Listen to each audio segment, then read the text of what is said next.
Halloween. Why do we celebrate it? A long, long time ago, over 2,000 years ago, in a place called Ireland and in parts of the UK and France, there were people called the Celts.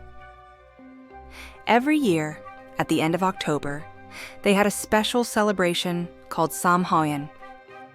This festival was very important for the Celts because it was the end of the harvest and the start of winter. Back then, winter was a scary time. It was dark, cold, and hard to find food.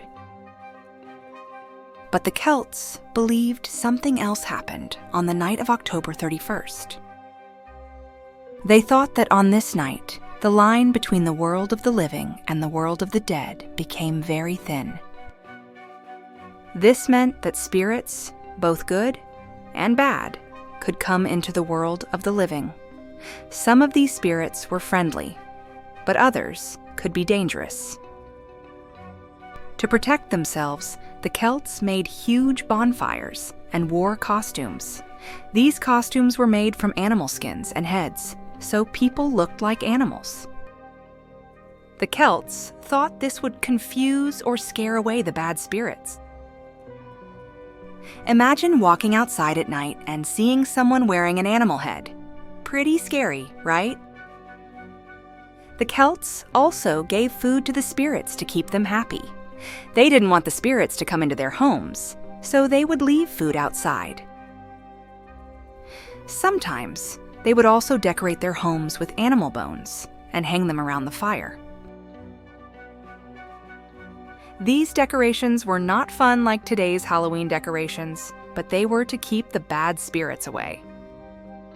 Many years later, when Christianity spread, the church wanted to make its own special holiday. So they created All Saints' Day on November 1st. This day was for remembering saints and people who had passed away. But the night before, October 31st, still had that spooky feeling from Samhain, so people called it All Hallows' Eve, and over time, this name changed to Halloween. Halloween became popular in different ways over the years. In medieval Europe, there was a tradition called souling. Poor people would go door to door asking for food in exchange for prayers for the dead. This was a bit like early trick-or-treating. People would give small cakes called soul cakes to those who knocked on their doors. When Irish and Scottish people moved to America in the 1800s, they brought their Halloween traditions with them. Over time, Halloween changed into a fun holiday where children wore costumes and went door to door asking for candy. Instead of praying for the dead, children now say, "Trick or treat and get sweets for fun."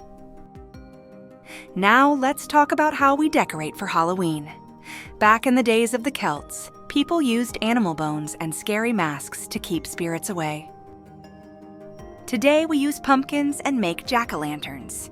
But where did this idea come from? The tradition of carving pumpkins started with an old Irish story about a man named Stingy Jack. According to the story, Jack was a tricky man who made a deal with the devil and was cursed to walk the earth forever. To light his way, he carried a carved turnip with a candle inside. When Irish people came to America, they found pumpkins, which were easier to carve than turnips.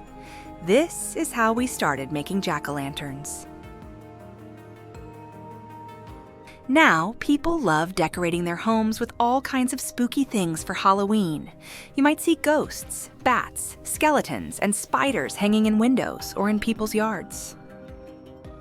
Some people even make their homes look like haunted houses with fake cobwebs and scary music. It's all in the spirit of Halloween fun. And that's how Halloween started. It began with the Celts and their beliefs about spirits, and it slowly changed into the holiday we know today. Now, every year on October 31st, people wear costumes, go trick-or-treating, and decorate their homes with pumpkins and spooky things. It's a mix of old traditions and modern fun. What do you think about Halloween's spooky past? If you celebrate Halloween, leave a pumpkin in the comments so we can see how many of us still keep this tradition alive. If you liked learning about Halloween's background, smash that thumbs up and subscribe for more exciting content. See you next time.